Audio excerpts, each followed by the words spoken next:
Podemos afirmar que Guilherme Henrique Eliseu, ou Guilherme Elis, era um verdadeiro camaleão. Isso porque Guilherme, que nasceu William Henry Ellis, foi um homem escravizado do Texas, nos Estados Unidos, que se passou por mexicano e acabou se tornando milionário. Assim que as pessoas o conheciam como um rico banqueiro da cidade do México, nunca imaginariam sua trajetória de vida até Nova York. E de fato seria loucura imaginar que Guilherme, que sempre usava roupas caras e vivia coberto de joias, poderia ter trabalhado em uma plantação de algodão no sul do Texas. Desse modo, ao se passar por mexicano, Guilherme vivia normalmente em uma residência na área nobre ao oeste do Central Park.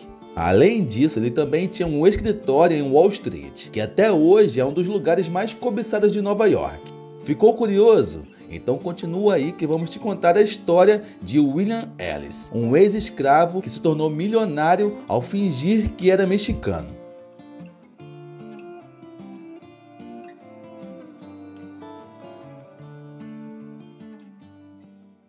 Ele fez tudo que um afro-americano da sua época não podia fazer.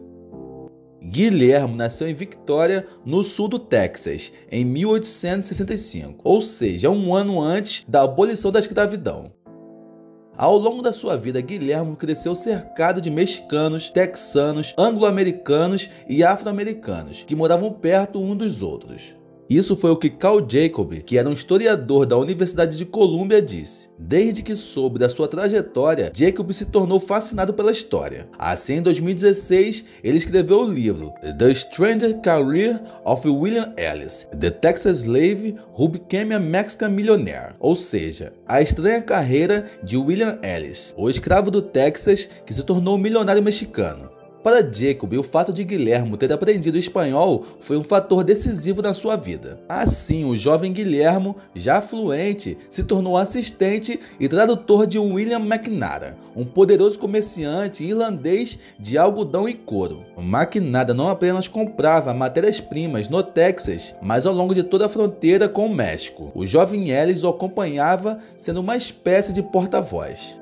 Por conta do trabalho como tradutor, Guilherme, aos 20 anos, se despediu da sua terra natal e seguiu para San Antônio. Lá, ele deixou seu nome de nascimento para trás e abriu seu próprio negócio de comércio de couro e algodão. Para isso, ele passou a dizer que se chamava Guilherme Henrique Eliseu e, escondendo suas origens, contava que havia nascido no México. Lembrando que naquela época, ninguém tinha passaporte, carteira de motorista ou certidão de nascimento. Logo, seu plano estava funcionando. Ele fez todas as coisas que um afro-americano da sua época não deveriam fazer. Assim, apesar de todo o racismo da época, ele conseguiu conquistar o seu espaço no topo da sociedade americana. Mas como?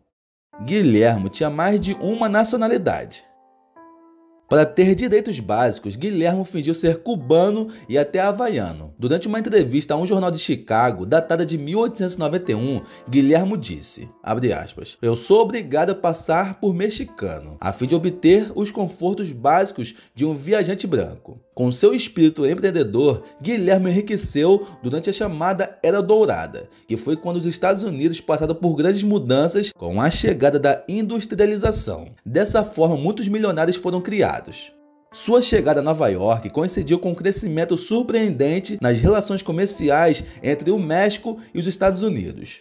Ele se tornou uma pessoa muito útil porque em Wall Street eles estavam obcecados em investir no México. E Ellis tinha muitas conexões com figuras chaves. Na capital da industrialização, Ellis vendeu o discurso do México como uma terra de riquezas tropicais e de si mesmo Guilherme Eliseu como uma pessoa a ser procurada para chegar a isso.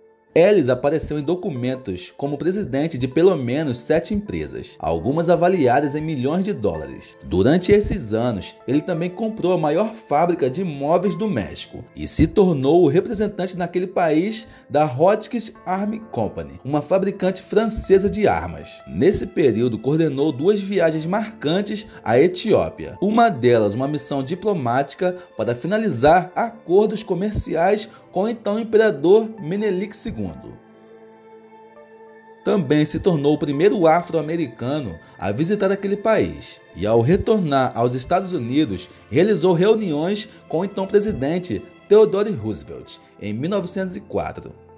Durante esses anos, ele se casou com uma mulher branca de origem pobre, chamada Maud Sherwood, e eles também tiveram 6 filhos. 2 deles faleceram logo após o nascimento.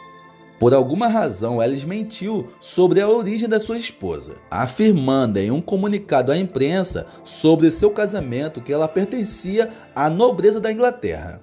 Enquanto crescia economicamente, Guilherme tentou apresentar projetos de imigração para negros e que poderiam ajudar essas pessoas. No entanto, seu ativismo se tornou muito mais moderado quando sua identidade quase foi revelada.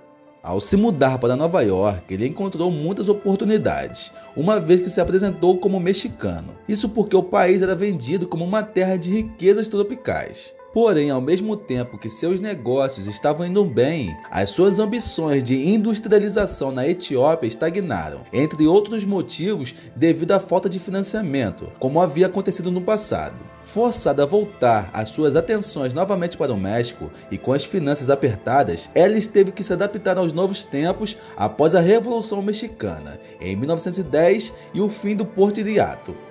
Os tempos turbulentos e as constantes mudanças no poder levaram-no a perder contratos ambiciosos que havia assinado na era Dias para estabelecer uma fábrica de borracha e uma usina hidrelétrica. Tendo se envolvido nos assuntos políticos do país, que adotou como seu, ele foi investigado pelo FBI em 1916, embora nenhum antecedente criminal tenha sido encontrado contra ele. Em 1920, quando o general Álvaro Obregón tirou Vestustiano Carranza, um dos líderes da Revolução Mexicana, Ellis estava ao seu lado, quando o então presidente mexicano fugiu da cidade do México. Quando os Estados Unidos finalmente reconheceram o governo de Obregón em 1923, Ellis já estava trabalhando em um novo projeto, um acordo de redução de tarifas para vários portos, a fim de atrair mais comércio. Mas sua saúde não lhe permitiu realizar seus novos empreendimentos. Em 24 de setembro de 1923, Ellis faleceu na cidade do México e foi enterrado em um túmulo sem nome no Panteão Espanhol. Durante seu período vivendo no México, Ellis evitou se envolver com a comunidade americana e sempre ficava em um hotel de propriedade de um imigrante inglês. Surpreendentemente, o homem que se reinventou não deixou patrimônio, mas apenas $5.000 de herança para sua esposa, Maud. Alguns anos depois, ela e os filhos se mudaram para o México. A imprensa americana fez um obituário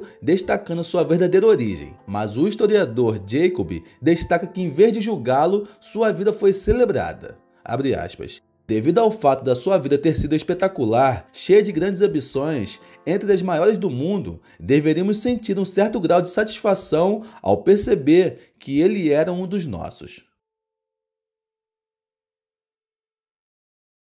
Então é isso, galera. Vocês gostaram de conhecer essa história? Vocês gostariam que eu fizesse mais esse tipo de vídeo? Se sim, me dizem embaixo nos comentários. Eu vou deixar aqui nos cards para vocês outro vídeo muito interessante que fizemos, e conta a triste história do homem mais inteligente de todos os tempos. Assiste lá e deixa seu comentário sobre.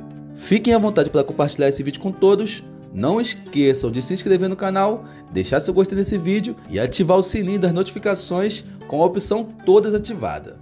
Até a próxima!